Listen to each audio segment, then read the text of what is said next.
May 17, 2008. Staffordshire, England. Two Swedish sisters board a bus heading home. Within hours, one will be hit by a truck and walk away. The other will stab a man to death. And nobody, not a single doctor, scientist, or investigator, will ever fully explain why.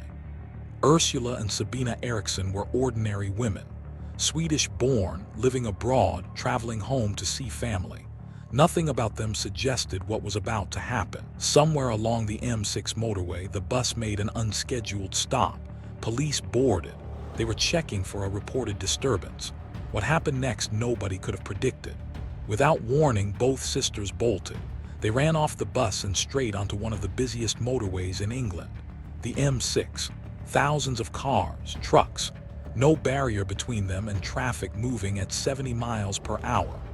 Ursula ran directly in front of a speeding truck. The driver had no time to stop. She was hit at full speed, thrown across the motorway. By any measure, she should have been dead.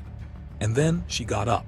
She stood up from the motorway surface, having just been struck by a truck at highway speed, and she walked. Investigators watching the CCTV footage could not believe what they were seeing. While officers were focused on Ursula, Sabina ran into another lane of traffic. She too was struck by a vehicle. She too got up. Both sisters, hit by moving vehicles, both walking away. The officers on scene began to question what they were witnessing. Officers managed to pull both sisters off the motorway. They were confused, disoriented, speaking in Swedish. The paramedics examined them. Physically, considering what had just happened, they were remarkably intact. But something was deeply, fundamentally wrong. Their eyes were empty. Their responses made no sense. It was as if two completely different people were now inhabiting their bodies. And then, without warning, Sabina snapped. One moment she was sitting still, apparently calm. The next, she launched herself at a police officer with terrifying force. It took multiple officers to restrain her. She screamed in Swedish. She fought with strength that seemed impossible for her size. And then, just as suddenly as it began, she went still again, like a switch had been flipped off. While officers were dealing with Sabina, Ursula broke free. She ran back onto the motorway, not stumbling, not confused, running with purpose directly into oncoming traffic. A car struck her at speed. She was thrown again, and again she got up. Officers watching from the hard shoulder could not explain what they were witnessing. This was not normal human behavior. This was not survivable by any normal measure. It took a significant number of officers and paramedics working together to finally secure both sisters. Ursula was handcuffed and placed in an ambulance. Sabina was restrained on the ground. The motorway, one of the busiest in England, had been partially shut down. Drivers sat in their cars watching. Nobody had any explanation for what they had just witnessed. Inside the ambulance, paramedics examined Ursula properly for the first time. What they found was medically astonishing. She had been struck by a large truck at motorway speed. She had been thrown across the road surface. She had been struck a second time by a car. By all physical logic, she should have had catastrophic internal injuries, broken bones, brain trauma. But her injuries, while real, were far less severe than they had any right to be. Outside, Sabina continued to be a crisis. She would go completely still and then erupt with explosive, unpredictable violence. Officers described it later as unlike anything they had encountered. She was not fighting like someone angry or afraid. She was fighting like someone who genuinely could not feel pain, could not feel exhaustion, and had absolutely no concept of consequence. It took 6 officers to keep her under control. Unknown to the officers and paramedics at the time, a BBC documentary film crew happened to be present at the scene. They were filming a documentary about traffic police. They captured everything on camera. The footage of the Eriksson twins on the M6 motorway would eventually be broadcast to millions of people around the world and would leave every single viewer with the same unanswered question. Both sisters were transported to University Hospital of North Staffordshire. Doctors ran tests, brain scans, blood work, psychological evaluations. They were looking for drugs, for neurological damage, for any chemical or physical explanation that could account for what had happened on that motorway. The results would raise more questions than they answered. The toxicology results came back clean. No drugs, no alcohol, no chemical substances of any kind. The brain scans showed no tumors, no lesions, no neurological damage that could explain the behavior. Blood work was normal. Psychologically, both women showed signs of extreme distress and confusion, but no diagnosable condition that explained the motorway incident. The doctors had no answer. The police had no answer. Nobody had an answer. Over the following hours, Ursula began to recover, slowly, painfully. She became aware of where she was. She asked about her sister.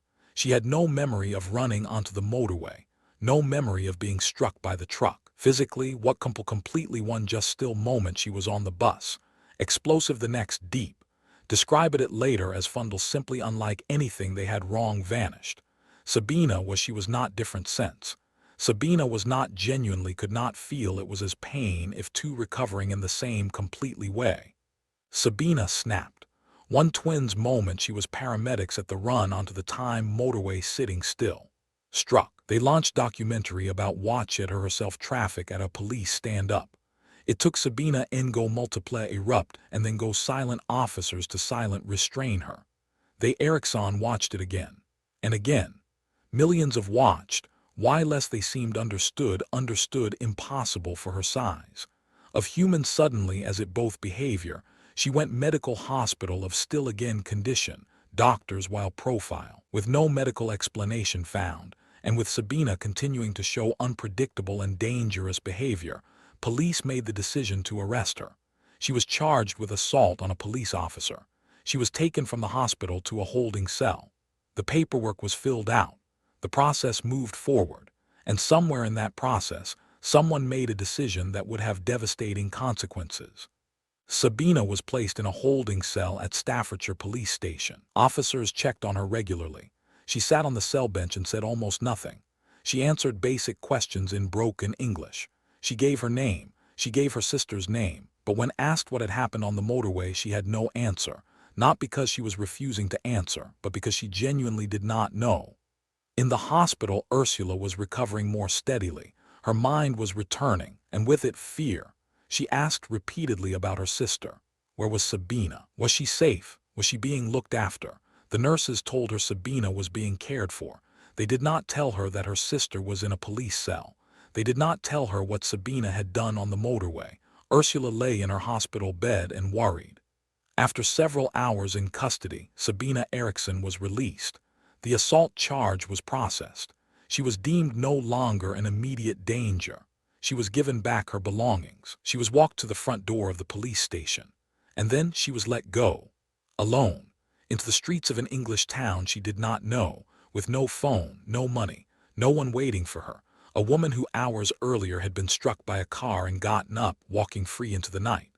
On that same evening, a young man named Neil Donahue was walking near his home in Fenton, Staffordshire.